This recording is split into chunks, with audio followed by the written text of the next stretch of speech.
Have you ever been certain your telephone would ring in the next 10 seconds? Or have you ever walked down a strange street and had the feeling that you knew what lay beyond the unturned corner? Yes? Then you've had a brief encounter with the world of the unknown. You are ready for the actual human experience that follows. Alcoa presents a new and unusual kind of television program that takes you just beyond the world in which you live. Alcoa presents Aluminum, from the world's leading producer, Aluminum Company of America, who creates new and unusual uses of this wondrous metal for the world in which you do live. And now, John Newland takes you one step beyond. The sea is calm now. Guns are silent. Planes in the sky carry nothing more menacing than tourists.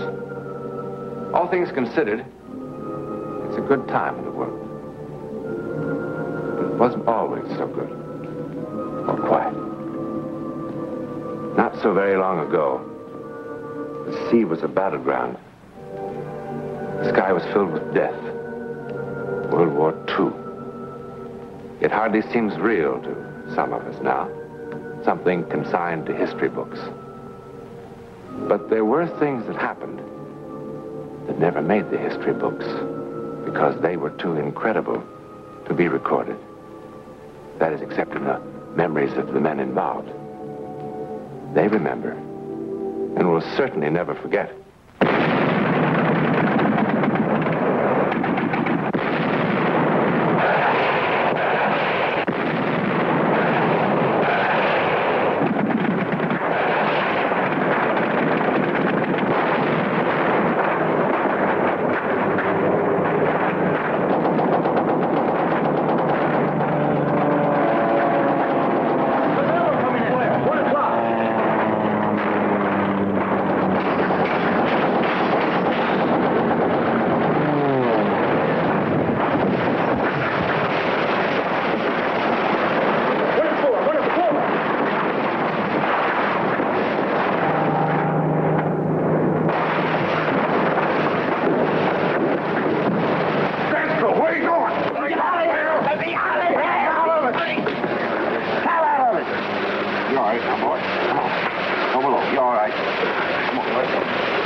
How many hits did we get?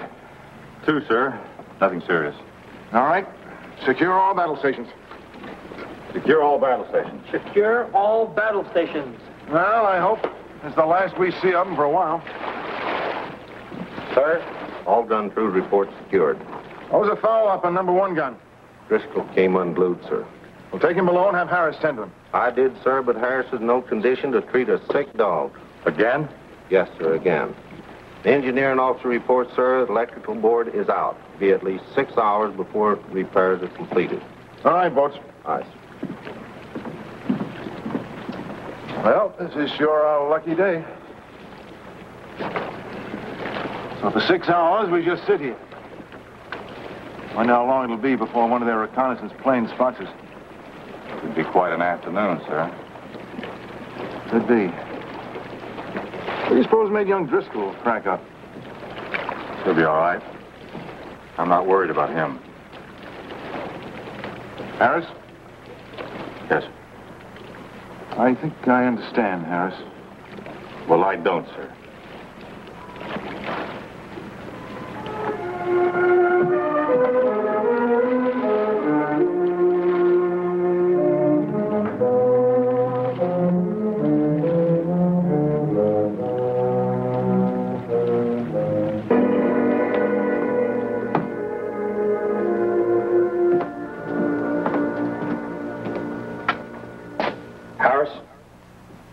If I didn't think you'd poison the Pacific, I'd throw you overboard.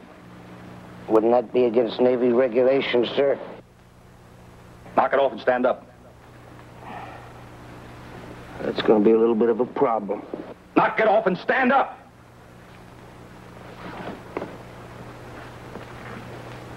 Oh, I've had a belly full of you, Harris. I've had you. Run up to there. Put this man in the brig. Aye, aye, sir. Let's go, Harris. All right, gently. Let's go. Come on, brother, gently.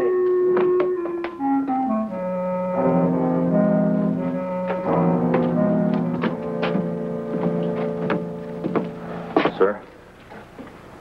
What about Harris? You see him? Yes, I saw him. He was stoned again.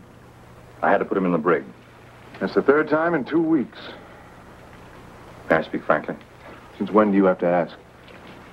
I sincerely hope you're going to recommend court-martial this time. Harris's behavior is having a detrimental effect on the rest of the men. I know. But you see, Stacy, Harris is trying to... Will, we all have problems. Take over the watch, Mr. Stacy. Aye, sir. Keep your fingers crossed. 6 hours sitting here like a fat duck.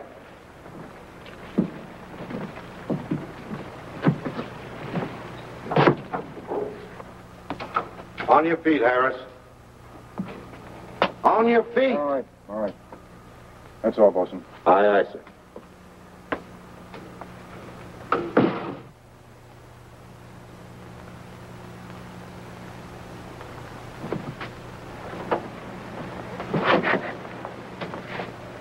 Harris, you're a pretty intelligent fellow.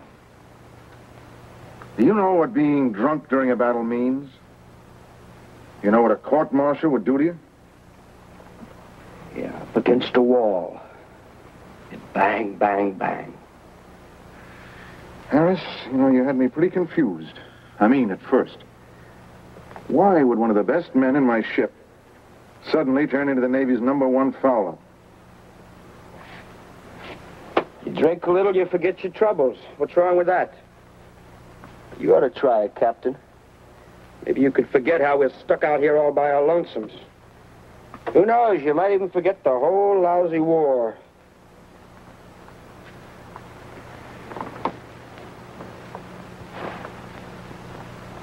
Has the drink helped you forget your brother? Yeah, I found out about it a couple of days ago. What loudmouth slob? That's none of your business. Everything on this ship is my business, and don't you ever forget it. How old was he? What are we gonna have, a nice little heart-to-heart talk? 19. A rich, full life, huh, Captain? I'm sorry. Who isn't? Everybody's sorry. The Navy Department, my mother, the girl who was in love with him. Nobody's as sorry as me. I talked him into enlisting.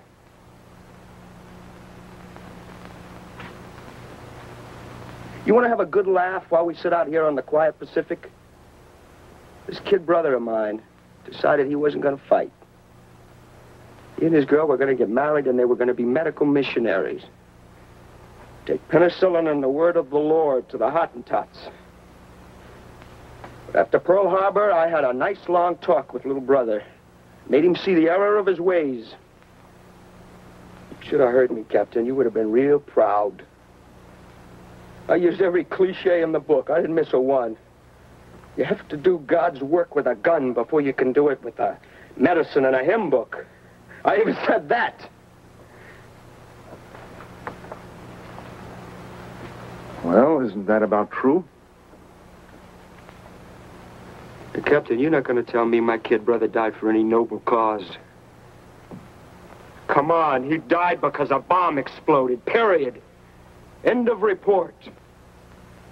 You really think that's the end of it? I mean, for him. What else is there? You mean like up yonder? Who knows? I know. There's nothing. Nothing except what you can see and hear and touch, and you can quote me.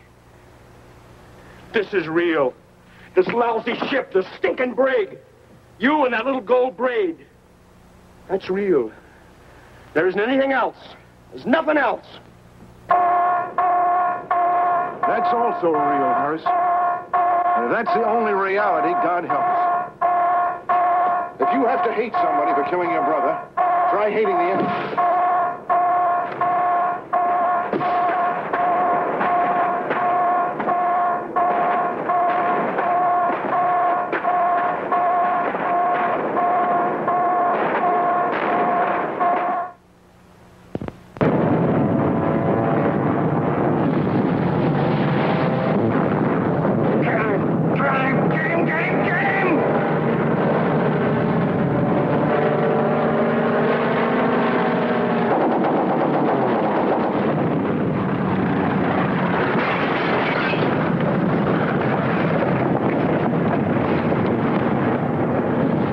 him to the wardroom. Be very, very careful with him.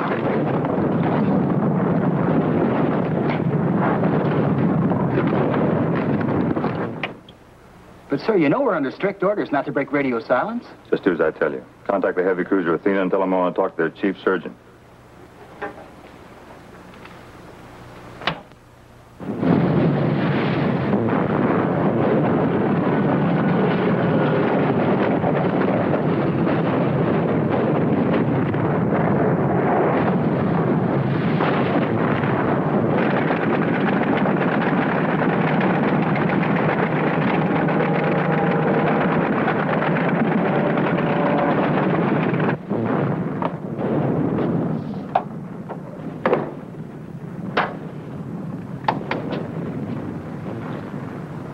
Madison speaking. Senior medical officer. Can I help you?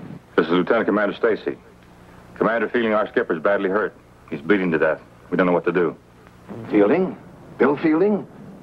Well, isn't there anybody aboard who... We've got nobody. Nobody? There's a fellow up in the brig who's supposed to be a pharmacist's mate, and that's all. What's his rating? Before we busted him, he was a pharmacist's mate first class. Send him up to the radio shack. I want to talk to him. Sir, he's hopeless. Mr. Stacy, I'm afraid he's the only hope you have.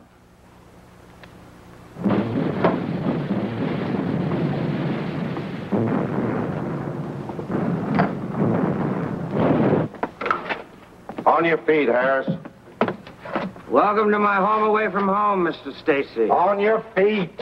You gonna throw me in the ocean like you promised? Move, Harris.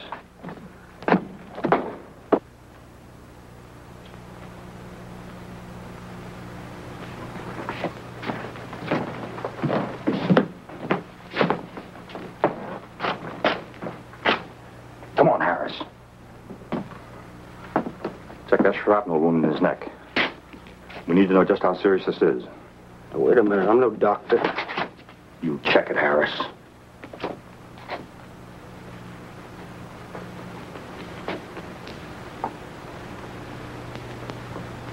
Wow.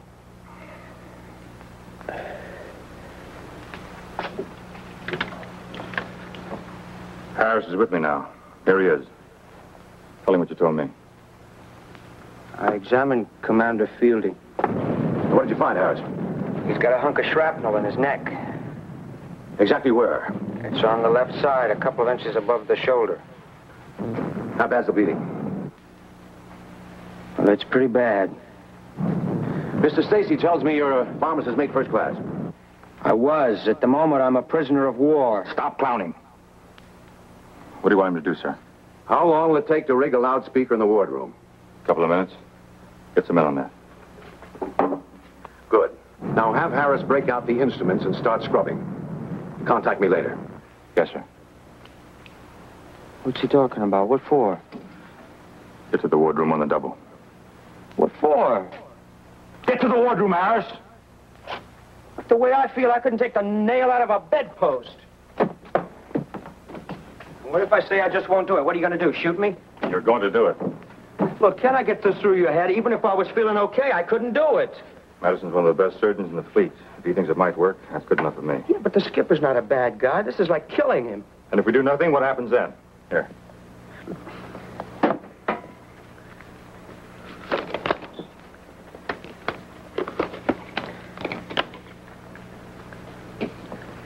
We're ready, sir.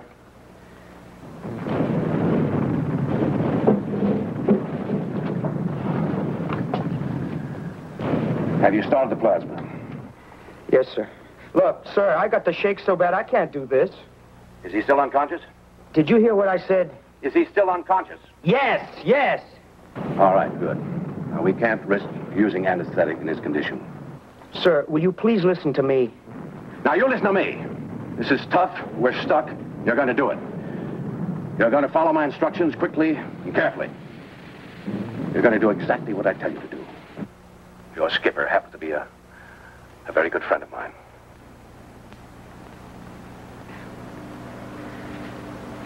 Okay, let's get on with it. Let's get the thing over with. All right, now. Get some Kelly hemostats from the tray. Yes, sir. Open the sterilizer and get those hemostats and put them in the alcohol.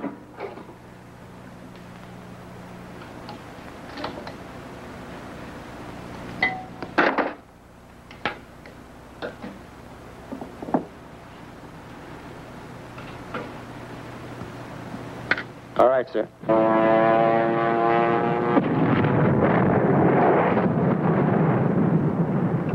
Now, swab down the wound with antiseptic and drape the area with sterile towels.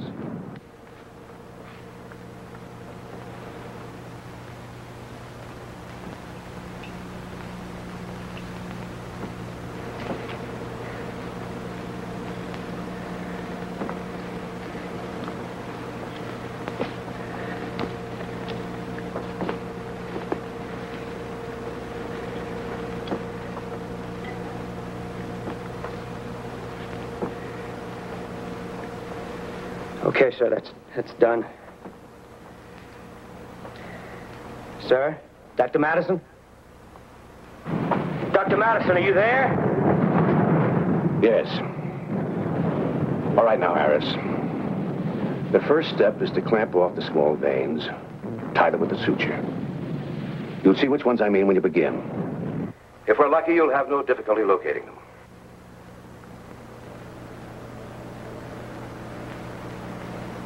Put another hemostat in there.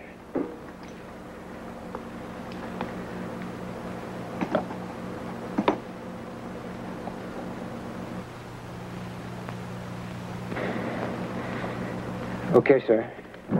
Now you should be able to locate the fragment of shrapnel by gently probing the area. Begin.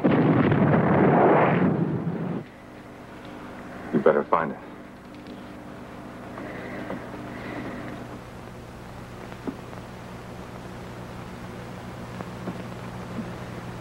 Look, will you wipe my forehead, please?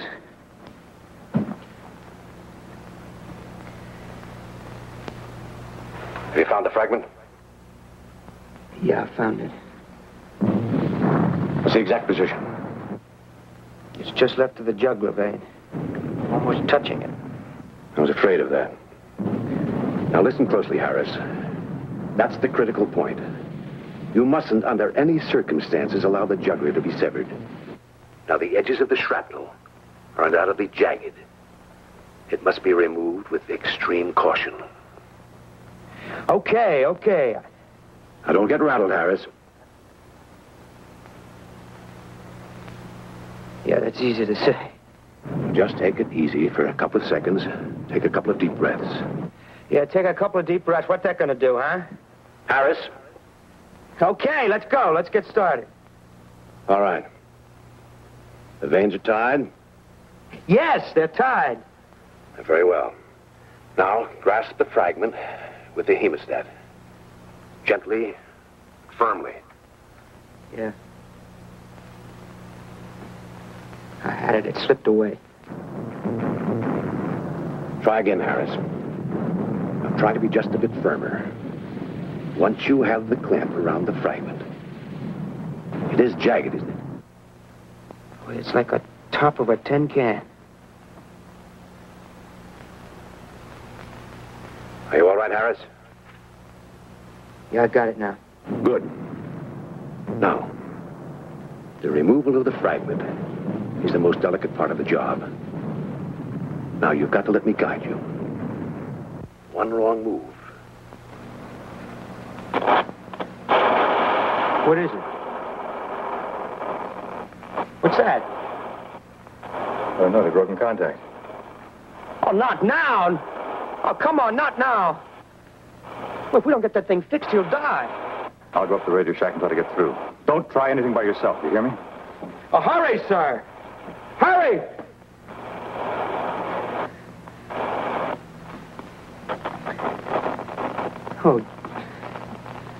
Oh, come on.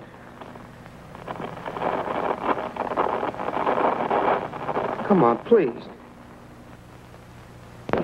What happened? I don't know, sir. The Athena just quit sending. Why? My God, why? Sounded like she was under attack.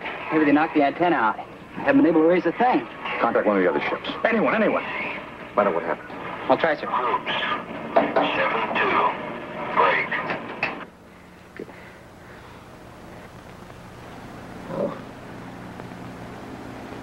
Dr. Madison, for God's sake. Come on, please. Harris? Harris? Yes, sir. What happened? We lost contact. Is Fielding still all right?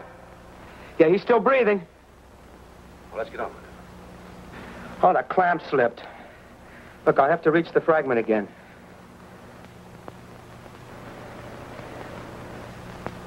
Okay, I got it. All right. Now begin to withdraw the shrapnel. Very slowly. Straight toward you. That's it.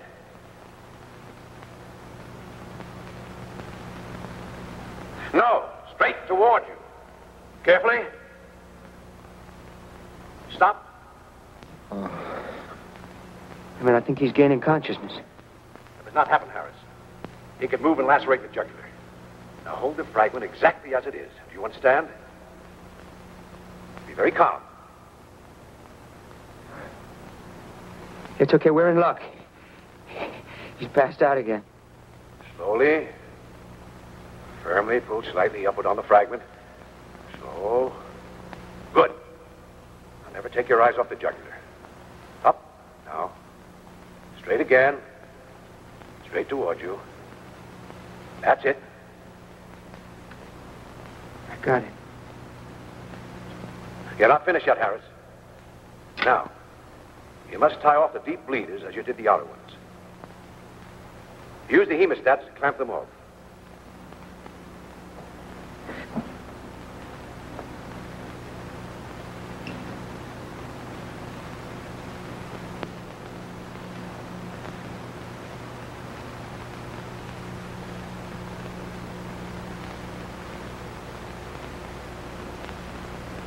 Okay. Yes, sir. Well, what next? Dr. Madison, what kind of bandage do I put on?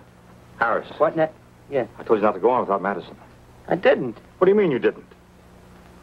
He guided me every step of the way. I couldn't have done it without him. We contacted the Dayton. The Athena received 2 direct hits. One bomb caught the radio room. Killed everybody instantly. Everybody. What? It's impossible. I couldn't have done this without him. He guided me every step of the way. Harris, are you out of your mind? There couldn't have been a sound out of that loudspeaker. Dr. Madison was killed 10 minutes ago.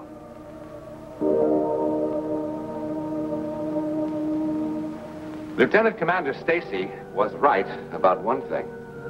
The heavy cruiser USS Athena did take 2 direct bomb hits from enemy aircraft at 10:40 hours, March the 22nd, 1944. One of the bombs knocked out the communication system of the ship, at the same time killing radio man First Class Tom McCrory and Captain Clyde Madison, the senior medical officer aboard the USS Athena. I suppose, too, that we reasonable people must agree with Lieutenant Commander Stacy on another count. After Madison was killed, the further transmission of his voice was absolutely impossible. But it was also absolutely impossible for pharmacist mate Harris, an untrained man, to complete this final and most complicated stage of the operation without his voice. To really explain what happened in that hot, steamy wardroom, we cannot look simply to logic or reason, can we? I can only tell you that there is now, living in Southern California, a retired naval officer who has a word for it. His word is miracle. His name is Will Fielding. In a moment, something about next week. Kill? Can it kill 9 times in 9 consecutive generations? Seems incredible, doesn't it? Well, next week, we will bring you one of England's most celebrated outbreaks of witchcraft. We hope you'll be in the audience.